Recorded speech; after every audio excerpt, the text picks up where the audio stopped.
ऐसा कैसे हो सकता है? घोड़े की सवारी इतनी तीव्र गति से किसने की? इतना हाफ रहा, पसीना पसीना हो रहा है। तो जो घोड़ा तैयार करते थे वो साथ में थे जयमल जी के। तो उन्होंने कहा कि प्रभु, घोड़े को तो ले जाते हुए किसी ने नहीं देखा, पर घोड़े की हालत तो ऐसी जैसे बहुत दौड़ाया गया हो, बहुत मेहनत की गई हो। तो उनका कहा ठीक है, चलो इस समय विचार करने का विषय नहीं, दूसरे घोड़े को लो, राजाओं के पास कई घोड़े और सैनिक सजाओ, वहां चलो। तो उनका प्रभु वहां जाओ, वहां तो सब मारे गए हैं। किसने मारा? वहां जाकर देखा तो सब सेना घायल और मूर्छित पड़ी थी, जान से कोई एक भी नहीं मरा था।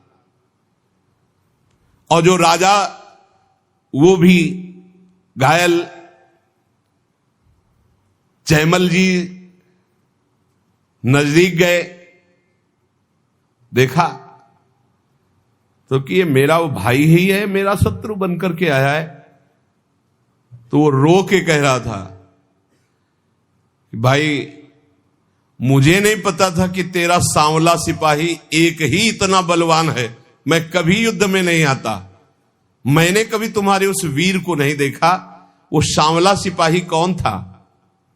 जिसने अकेले मेरी सारी सेना को मूर्छित कर दिया और मुझे बाण से तो घायल किया और नेत्रों से ज्यादा घायल कर दिया। एक बार तुम दिखा दो अपने उस सांवले सिपाही को, मेरा हृदय तड़प रहा है उसके लिए। उसकी वो सुंदर चितवन, उसकी मुस्कान ने मेरा मन हरण कर लिया। शत्रु पक्ष के ये है ही ऐसे, जब सूप नखा की नाक कान भगवान ने लक्ष्मण जी के द्वारा, वो जब गई खरदूषण के समीप, भारी बलवान ये असुर, भारी सेना सजाई, अभी चलते हैं।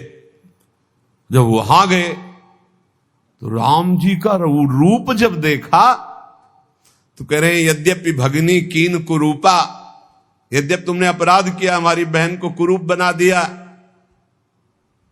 लेकिन बध लायक नहीं, तुम मारने लायक नहीं, बहुत सुंदर हो। राक्षस लोग कह रहे, इतने सुंदर प्रभु, और मुस्कुराहट प्रभु के देख के कह रहे कि यद्यपि तुमने अपराध किया, मेरी बहन को ऐसा कुरूप कर दिया, पर तुम मारने लायक नहीं, दर्शन करने लायक हो। सुनो, हम तुम्हारा कुछ भी नहीं करेंगे।